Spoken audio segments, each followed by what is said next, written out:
Hello বন্ধুরা, আজকে আমি তোমাদের সাথে যে রেসিপিটি শেয়ার করছি সেটা হলো বাটা মাছের ঝাল।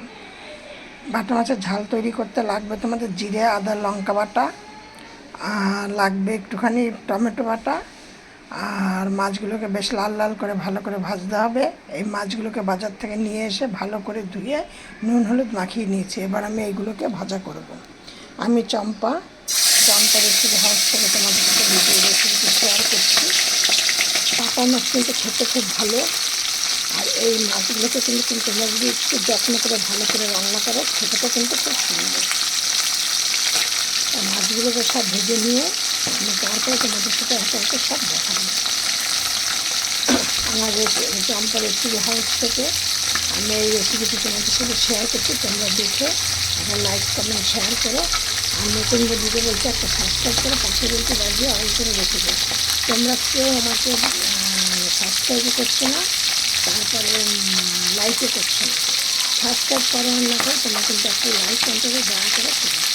আর সবার মধ্যে নিত্য নতুন এরকম রেসিপি পাওয়ার জন্য তোমরা এই রেসিপিটা সবার মধ্যে একটুখানি ছড়িয়ে দিও, শেয়ার করে সবাইকে একটু। আমার প্রতিদিনটা সন্ধ্যে 6:30 থেকে 7টার মধ্যে রেসিপি ছাড়ব। দেখো মাছগুলো কেমন কেমন ভেজে নিয়েছে, এই যে লাল লাল করে হয়েছে। এখনও হয়নি, এখনও মাছ ভাজতে বাকি আছে। আর দেখো আমার মাছগুলো সব ভাজা হয়ে গেছে। এবার আমি কড়াইতে দিচ্ছি তেল।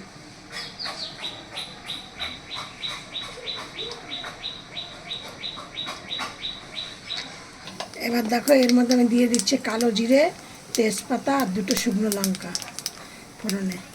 এবার এর মধ্যে দিয়ে দিলাম ধনে, জিরে, কাঁচা লঙ্কা পেস্ট করা, এর মধ্যে দিয়ে দিচ্ছি। দিয়ে এবার মশলা বাটা দিয়ে একটু জল দিয়ে এবার দিচ্ছি কালারের জন্য কিছুটা কাশ্মীরি লঙ্কার গুঁড়ো।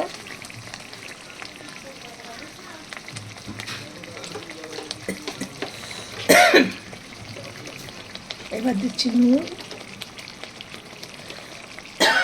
নুনটা কিন্তু তোমরা যে যেমন পছন্দ করো সেই অনুযায়ী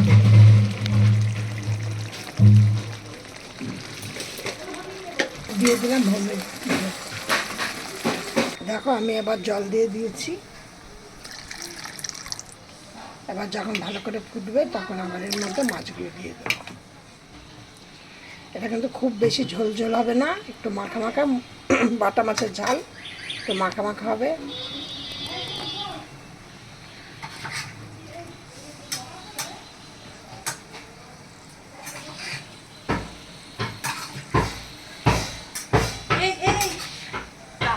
দেখো ঝোলটা কেমন টকবক করে ফুটছে। এবার আমি এর মধ্যে দিয়ে দিচ্ছি ভাজা মাছগুলোকে।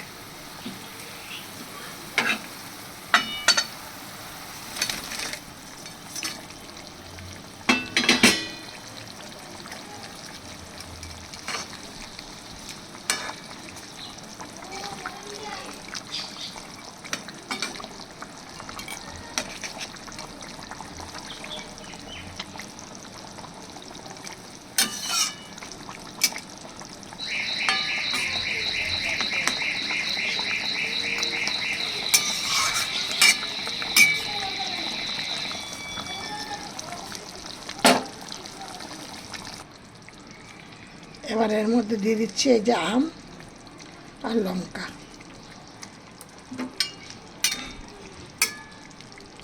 দেখো রেসিপির কালারটা কেমন এসছে।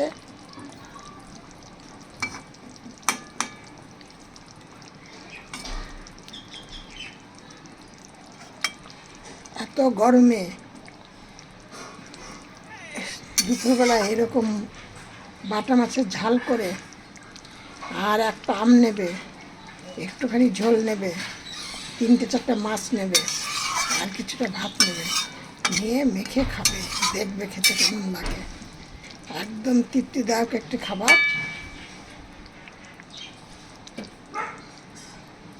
দেখো এবার আমি বাটা মাছের ঝালটা নামিয়ে দিচ্ছি। এবার আমি এই রেসিপিটা গরম গরম ভাতে পরিবেশন করব।